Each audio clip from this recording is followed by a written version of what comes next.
The defensive three, Will Barnes, is the goalkeeper, the defensive mastermind who was now named reigning goalkeeper of the week in the Patriot League. Meanwhile, for Bryant, it's Groninger Lonsinger, who was the leading scorer last year in the overtime matchup between these two teams, and Hackett, one of the two Hackett brothers in the starting lineup, is Timmy Hackett's in the midfield, Johnny in the attack line, Druin and Goltz also in the midfield with Lucas, Alexander, and Mead in the defensive three. Tegan Alexander is in the cage. We are about set to get this one underway.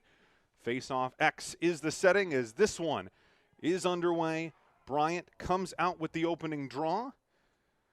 Tried to flip it forward, and it does connect with its intended target, the swarming defense of BU trying to dispossess, but Bryant will maintain possession, and it'll be the visiting Bulldogs from Smithfield, Rhode Island.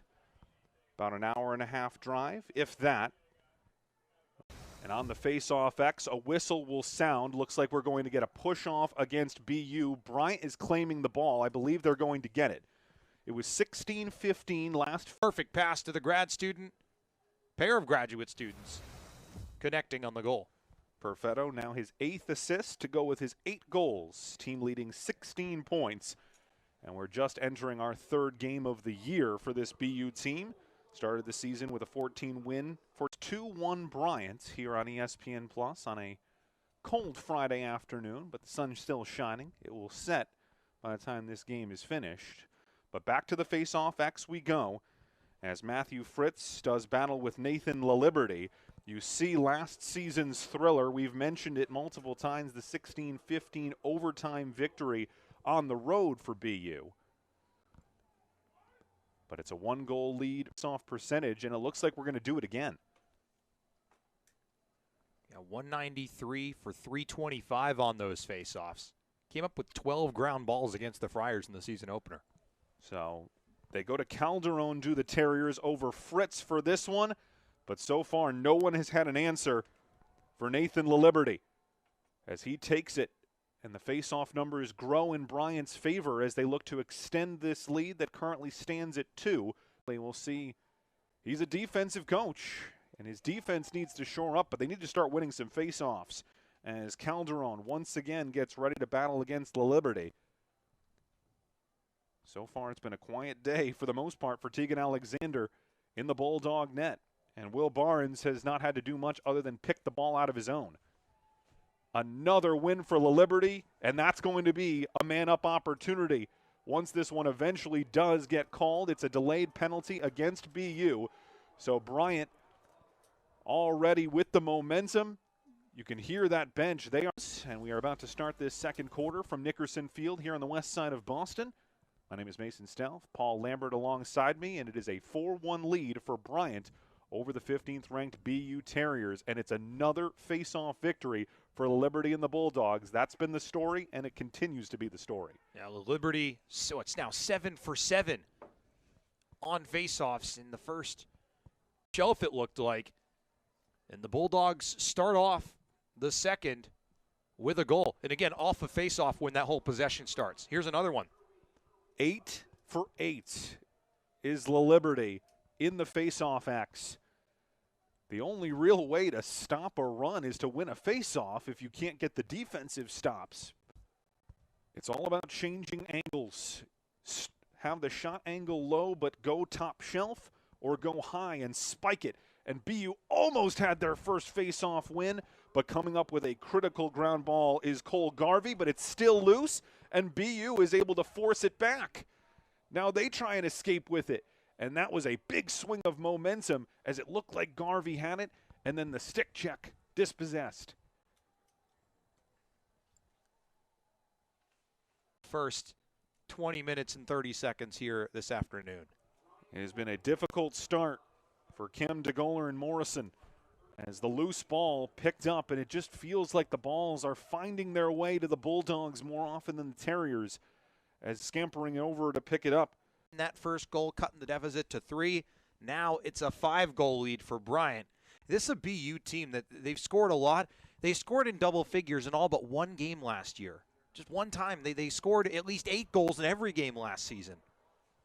Laliberte got swarmed by 3 Terriers, and it still found its way to Bryant. force the Bulldogs into maybe a timeout at some point in this third. But, boy, Bryant, you look at those shots on goal, 17-8, the face-offs, the clears, and BU with those 5 turnovers. The Terriers aren't doing it's not like they're losing this game because of a lot of big things they're doing wrong, but we mentioned it in the first half. It starts with those face-offs. If I had a telestrator, I'd be circling and circling that face-off number. And that has led to that 17-8 shot on goal advantage. You can just see the absolute rowdiness of that Bryant bench as they have come to Nickerson and so far subdued this nationally ranked BU squad. As the goal scoring in that first half for Bryant, Groninger had a hat trick, Lonsinger with 1, Druin with 1, and Hackett, that's Timmy Hackett, has 1. BU's 2 goals coming from Tommy Bork and Thomas Niedringhaus. And BU, again, unable to win a face-off as the X has marked the spot for Bryant. That is where they have taken. Momentum sort of feeds off itself when that happens. Bryant took a 1-0 lead. The first BU goal of the 2 that they have scored equalized from Thomas Niedringhaus. But since then, it has been 8 of the last 9 for Bryant. The face-off, now it's becoming more mental than anything, as BU pressing in the X. And against St. Joseph's, it's his first tonight, and BU, as you mentioned, Mason, their first goal of the second half. And still time, and no time like now to win your first face-off. Calderone whips it back, still loose on the deck. And it will be BU who will be granted possession. So Calderone, after the goal scored by Cates, gets his team possession. Can Bryant get too quick, or can BU get too quick? The first half, it was going from behind the cage to the front. Now it's been going on the diagonal high to low, and Bryant takes one final face-off victory. Barnes will launch it the other direction, and that is following Saturday. They finish off non-conference play against Fairfield later that week.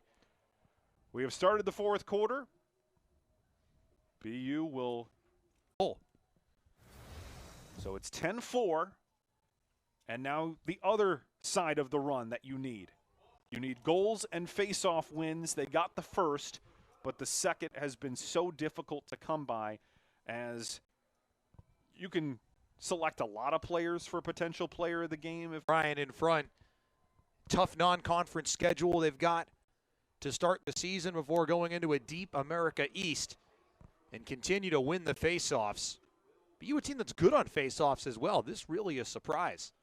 Another shot, tried to switch the angle, go from right top shoulder to Swigo as we take a look at BU's upcoming schedule. We mentioned that conference play in the Patriot League starts a lot quicker.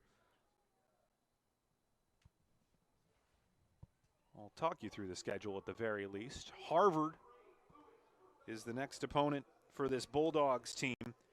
Meanwhile, it's at Brown, down just about 15 minutes away from Bryant. The only thing left to do for the Bulldogs in this game was close it out. They struggled to close out that game against PC. The Friars went on a 6-1 run to make a game out of that.